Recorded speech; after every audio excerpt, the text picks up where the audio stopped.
Assalamualaikum warahmatullahi wabarakatuh. Izinkan saya untuk mengulas asesmen di ruang kelas setelah kita berada di demonstrasi kontekstual topik 3 pada tugas 3.2 mengulas asesmen di ruang kelas sebagai ulasan terhadap salah satu asesmen yang telah diterapkan di kelas, maka saya diminta untuk mengemas ulasan tersebut menjadi bentuk artikel, poster, atau video. Di sini, saya akan mengulas tentang asesmen di ruang kelas dalam bentuk video. Jadi kita lihat dulu pada tugas sebelumnya yang telah saya buat. Tugas 3.1 menganalisis asesmen di ruang kelas. Kita lihat dulu ya teman-teman seperti apa. Yang saya akan ulas adalah mata pelajaran Ilmu Pengetahuan Alam dan Sosial kelas 4 fase B, yang capaian pembelajarannya adalah peserta didik mengenal budaya, sejarah di provinsi tempat tinggalnya, serta menghubungkan dengan konteks kehidupan saat ini.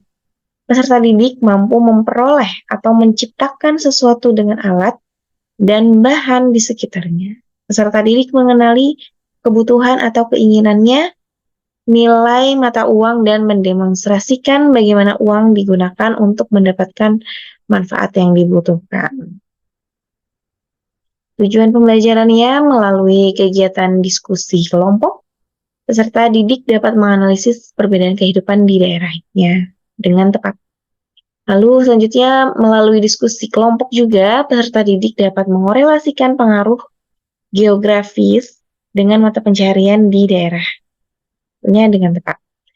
Lalu yang ketiga, melalui diskusi kelompok, peserta didik dapat mengklasifikasikan mata pelajaran, mata pencaharian berdasarkan daerahnya dengan tepat. Selanjutnya, melalui kegiatan proyek, peserta didik dapat menciptakan hasil karya infografis tentang karakteristik, sumber daya alam, dan mata pencaharian daerahnya. Materi yang diajarkan adalah topik masyarakat di daerahku. Jenis asesmennya yaitu asesmen formatif, bentuk asesmennya berupa asesmen sikap dengan mengobservasi dari profil pelajar Pancasila dengan 3 dimensinya yaitu bernalar kritis, kreatif, dan gotong royong. Selanjutnya pengetahuan. Dari pengetahuan dilihat dari tes tertulisnya, soal evaluasinya 10 dan pilihan gandanya. Soal evaluasinya berupa 10 pilihan ganda dan 5 soal uraian. Lalu yang terakhir dari keterampilannya dilihat dari penilaian produk dan presentasinya. Bagaimana dalam asesmen tersebut yang menunjukkan kesesuaian dengan tahapan perkembangan peserta didik?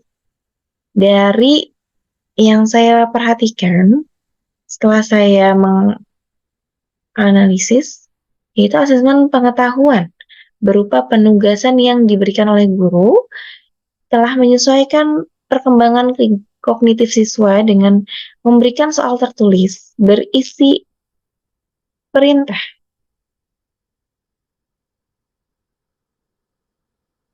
Dalam menjawab soal, pilihan ganda 10 soal, dan uraian 5 soal. Guru itu telah mempertimbangkan perkembangan kognitif peserta didik di tahap operasional konkret, yaitu 7-11 tahun pada siswa SD.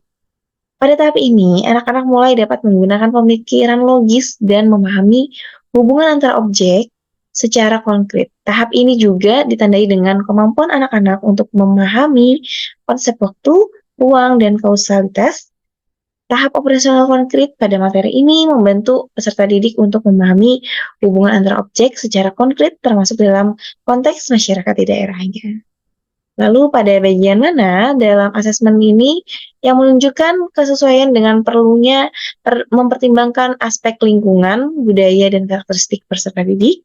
Saya melihat bahwa asesmen yang digunakan guru ini sudah dikaitkan dengan lingkungan budaya dan karakteristik peserta didik.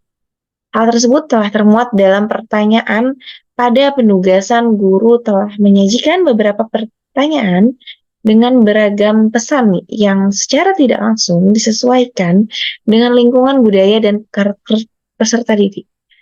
Dengan demikian, disimpulkan bahwa guru telah memberikan asesmen dengan menyesuaikan budaya sekolah dan karakteristik peserta. Lalu bagian mana dalam asesmen tersebut yang menunjukkan kesesuaian dengan kemampuan peserta didik? Saya melihat bahwa asesmen tersebut menunjukkan kesesuaian dengan kemampuan peserta didik karena mempertimbangkan kemampuan peserta didik dan menyesuaikan dengan kebutuhan mereka. Asesmen formatif dalam penilaian keterampilan presentasi dapat membantu guru untuk memahami kemampuan peserta didik secara lebih detail. Dalam asesmen ini, guru dapat memberikan umpan balik secara langsung kepada peserta didik dan menyesuaikan pembelajaran dengan kebutuhan mereka. Selanjutnya, di bagian mana dari asesmen tersebut yang menunjukkan kesesuaian bahwa sudah memberikan ruang bagi peserta didik untuk memberikan umpan balik terhadap proses pembelajaran mereka, yaitu pada asesmen formatif, yang bagian asesmennya ini mempertimbangkan kemampuan peserta didik dalam menyesuaikan kebutuhan mereka. Asesmen ini berupa tugas harian, kuis, atau diskusi kelompok. Asesmen formatif ini memberikan kesempatan bagi peserta didik untuk memberikan umpan balik terhadap proses pembelajaran yang mereka alami. Dalam asesmen ini, guru dapat memberikan umpan balik secara langsung kepada peserta didik dan menyesuaikan pembelajaran dengan kebutuhan mereka. Asesmen formatif lisan seperti presentasi juga membantu peserta didik untuk memperbaiki keterampilan berbicara dan mendengarkan mereka.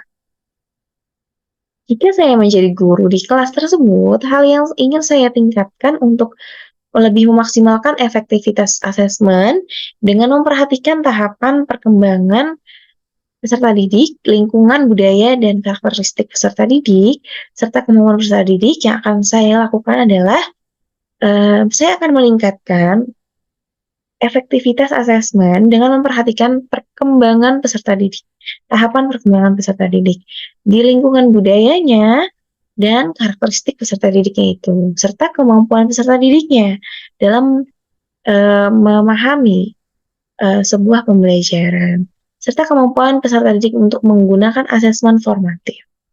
Terutama, asesmen formatif lisan agar dapat membantu peserta didik untuk memperbaiki keterampilan berbicara dan mendengarkan mereka.